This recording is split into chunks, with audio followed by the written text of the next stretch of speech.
പോളാറാമൻ മാർപ്പാപ്പ എന്നെ ബിബ്ലിക്കൽ കമ്മീഷൻ്റെ മെമ്പറായിട്ട് അപ്പോയിൻ്റ് ചെയ്തു. ജോൺ പോൾ രണ്ടാമൻ മാർപ്പാപ്പ വന്നപ്പോൾ അദ്ദേഹത്തെ കാണാനും ബെനഡിക്റ്റ് 16 മാർപ്പാപ്പയാണ്. അത് ഞങ്ങളുടെ ബിബ്ലിക്കൽ കമ്മീഷൻ്റെ പിന്നീട് അതിന് ശേഷം വന്നതാണ് ഫ്രാൻസിസ് മാർപ്പാപ്പ. ആ മാർപ്പാപ്പമാരുടെ സാന്നിധ്യവും അവരുടെ അനുഗ്രഹവും എല്ലാം സ്വീകരിച്ചുകൊണ്ട്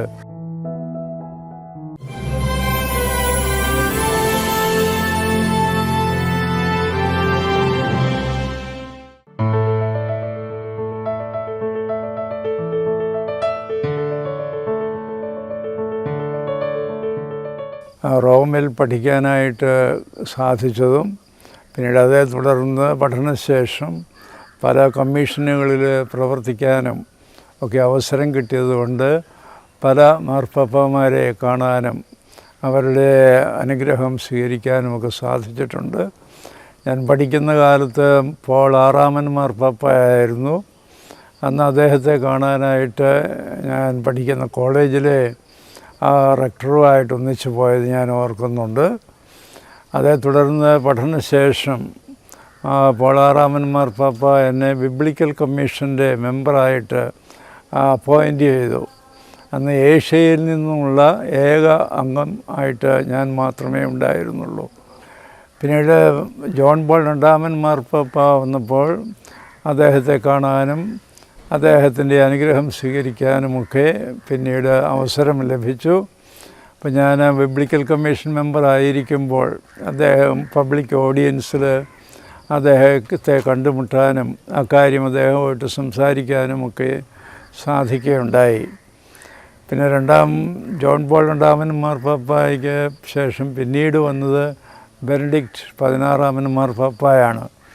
അത് ഞങ്ങളുടെ ബിബ്ലിക്കൽ കമ്മീഷൻ്റെ അധ്യക്ഷനായിരുന്ന കാർഡിനൽ റാറ്റ്സിംഗറാണ് പിന്നീട് ബെനഡിക്റ്റ് 16 മാർപ്പാപ്പയായിട്ട് വന്നത്.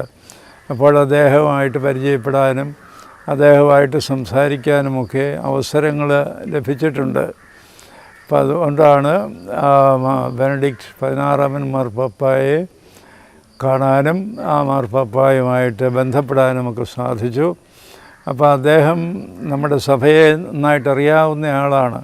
അദ്ദേഹവുമായിട്ട് ഞാൻ നമ്മുടെ സഭയുടെ കാര്യങ്ങൾ സംസാരിക്കുകയും ആ സഭയുടെ നിലപാട്, അതായത് കുർബാനയെ സംബന്ധിച്ചും ഇങ്ങനെയുള്ള കാര്യങ്ങളെ സംബന്ധിച്ചും ആ നിലപാട് വളരെ ശരിയായിട്ടുള്ള നിലപാടുകളാണ് എന്ന് അദ്ദേഹം പ്രത്യേകമായിട്ട് എന്നോട് പറയുകയുണ്ടായി. അങ്ങനെ ബെനഡിക്റ്റ് 16 മാർപ്പാപ്പയുമായിട്ട് വ്യക്തിപരമായിട്ട് ആ രീതിയിൽ കൂടുതൽ ബന്ധപ്പെടാനായിട്ട് സാധിച്ചിട്ടുണ്ട്. പിന്നീട് അതിന് ശേഷം വന്നതാണ് ഫ്രാൻസിസ് മാർപ്പാപ്പ. മാർപ്പാപ്പയും കാണാനും മാർപ്പാപ്പയുമായിട്ട് സംസാരിക്കാനുമൊക്കെ അവസരം കിട്ടി. കാരണം ഞാൻ ഈ റോമിലെ പല കമ്മീഷൻസിൻ്റെ അംഗമായിട്ടായിരുന്നു. ആദ്യം ബിബ്ലിക്കൽ കമ്മീഷൻ അംഗം, പിന്നീട് അവിടുത്തെ പൗരസ്ത്യ തിരുസംഘത്തിൻ്റെ ആലോചനക്കാരൻ, പിന്നീട് എക്കുമേനിക്കലായിട്ടുള്ള commissions, Assyrian church of the ഈസ്റ്റുമായിട്ടുള്ള കമ്മീഷൻ, പിന്നീട് ഓറിയൻ്റൽ ഓർത്തഡോക്സ് സഭകളുമായിട്ടുള്ള കമ്മീഷൻ, അതിൻ്റെ എല്ലാം അംഗമെന്ന നിലയിൽ എല്ലാ ദിവസവും എല്ലാ വർഷവും പോകുവാനും ഈ മാർപ്പാപ്പമാരെ സന്ദർശിക്കാനുമൊക്കെ സാധിച്ചിട്ടുണ്ട്. അപ്പോൾ അതെല്ലാം വളരെ സന്തോഷത്തോടു കൂടി ഞാനിപ്പോൾ ഓർക്കുകയാണ്. ആ മാർപ്പാപ്പമാരുടെ സാന്നിധ്യവും അവരുടെ അനുഗ്രഹവും എല്ലാം സ്വീകരിച്ചുകൊണ്ട് മുന്നോട്ട് പോകാൻ സാധിച്ചതിലുള്ള സന്തോഷം പ്രത്യേകമായിട്ട് ഈ അവസരത്തിൽ ഞാൻ അറിയിക്കുകയാണ്. ദൈവത്തിന് പ്രത്യേകം നന്ദി പറയുകയാണ്.